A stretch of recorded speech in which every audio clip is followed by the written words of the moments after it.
Você já imaginou uma substância capaz de desaparecer em fração de segundo, liberando uma quantidade de energia tão imensa que chega a rivalizar com explosivos nucleares?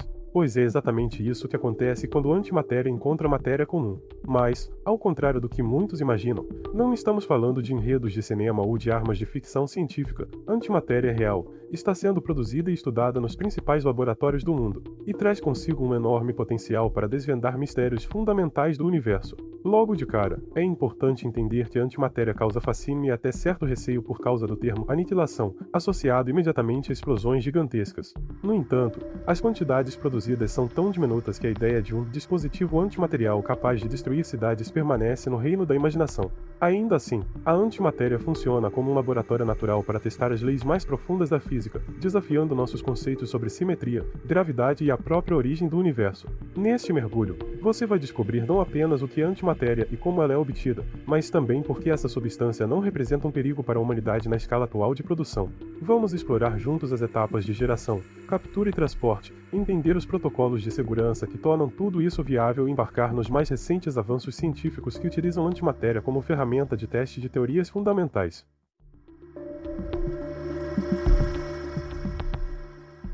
A antimatéria é a face oposta da matéria que compõe o mundo ao nosso redor. Cada partícula de antimatéria tem propriedades que espelham as de uma partícula de matéria comum, porém com cargas elétricas invertidas. Assim, o antipróton surge como a contraparte negativa do próton. O pósitron é o equivalente positivo do elétron.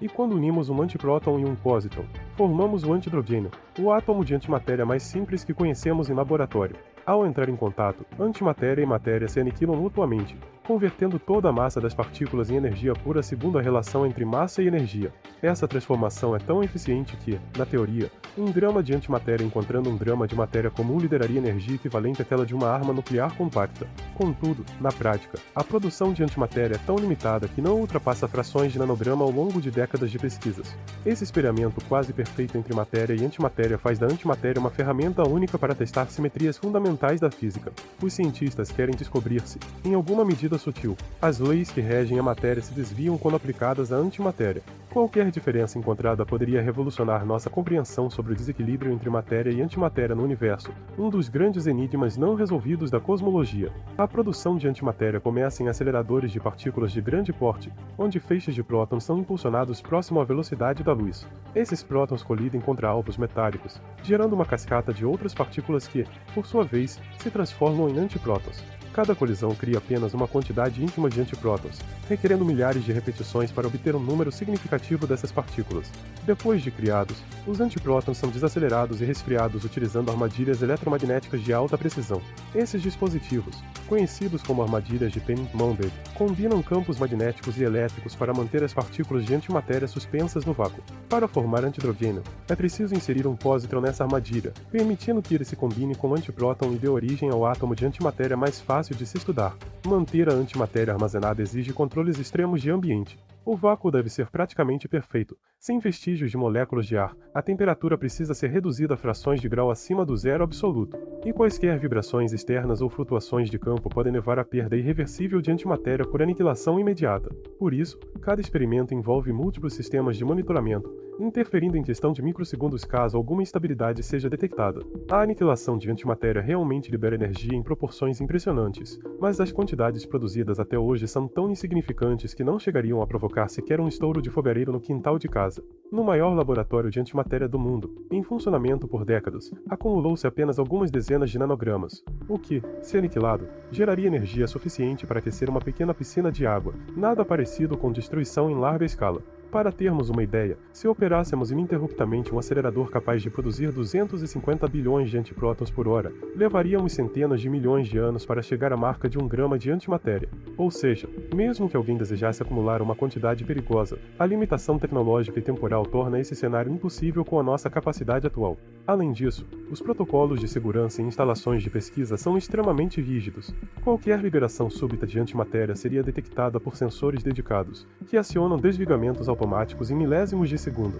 E, dado o custo energético e financeiro para produzir antimatéria, não há motivação prática para criar armas antimateriais. Elas simplesmente não compensariam frente ao arsenal nuclear que conhecemos hoje. Nos últimos anos, o experimento Alpha, instalado no Grande Colisor de Hadrons, tem se destacado por alcançar medições de altíssima precisão precisão no antihidrogênio. Cientistas conseguiram comparar as linhas espectrais do átomo de antimatéria com as do hidrogênio, detectando diferenças de precisão da ordem de partes por trilhão. Esses testes são fundamentais para verificar a simetria CPT, um princípio central na teoria quântica de campos, que postula a equivalência exata entre certas operações invertidas no espaço, tempo e carga elétrica. Outra frente promissora é o estudo da interação gravitacional da antimatéria. Experimentos recentes construíram armadilhas verticais capazes de observar como o antihidrogênio cai em relação ao campo gravitacional da Terra. Os primeiros resultados indicam que não há distinção aparente entre matéria e antimatéria nesse aspecto, reforçando o princípio de equivalência fraca. Contudo, as pesquisas continuam, com dispositivos ainda mais sensíveis sendo desenvolvidos para revelar possíveis desvios em escalas ultrafrias. Por fim, alguns grupos de pesquisa têm explorado o uso de inteligência artificial para analisar os sinais de aniquilação de antimatéria em detectores complexos. Redes neurais treinadas com técnicas de geometria tridimensional conseguiram dobrar a resolução na reconstrução de pontos de aniquilação, abrindo caminho para estudos mais detalhados sobre interações fundamentais e possivelmente apontando pistas para novas partículas ou forças ainda não previstas pelas teorias atuais. Apesar do foco principal ser a investigação de leis fundamentais, a antimatéria já trouxe aplicações diretas em outras áreas da ciência. A tomografia por emissão de pósitrons, conhecida como PET, utiliza um radioisótopo emissor de pósitrons para criar imagens médicas de altíssima definição.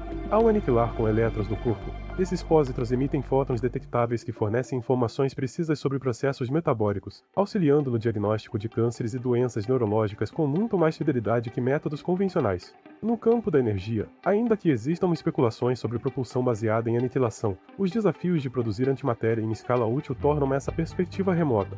Mesmo assim, entender os mecanismos de geração e contenção pode inspirar novas técnicas de confinamento magnético que, quem sabe, se apliquem futuramente a reatores de fusão nuclear ou outras tecnologias emergentes. E o que o futuro reserva? Cientistas estão propondo experimentos em microgravidade, aproveitando estações espaciais para estudar antimatéria em condições onde interferências gravitacionais sejam ainda menores.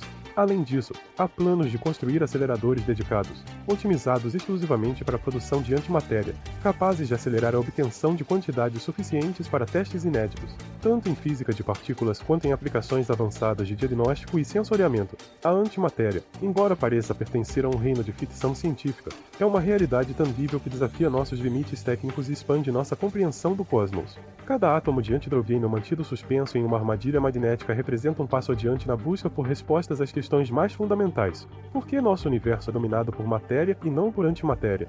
Será que a antimatéria pode revelar forças ocultas ou partículas ainda desconhecidas? À medida que você reflete sobre essas descobertas, lembre-se de que a pesquisa científica é um processo contínuo, onde cada hipótese testada e cada experimento concluído formam a base para novas perguntas e desafios. A antimatéria, em sua simplicidade aparente, carrega em si as chaves para enigmas que vão muito além de explosões e aniquilações. Ela é uma janela para as leis que regem tudo o que existe. E agora, queremos ouvir você. Quais curiosidades sobre antimatéria você gostaria de ver exploradas nos próximos vídeos? Deixe seu comentário, compartilhe suas próprias teorias e não se esqueça de curtir e se inscrever no canal para continuar essa jornada conosco. Afinal, no universo da física, cada descoberta é apenas o começo de um novo mistério a ser desvendado.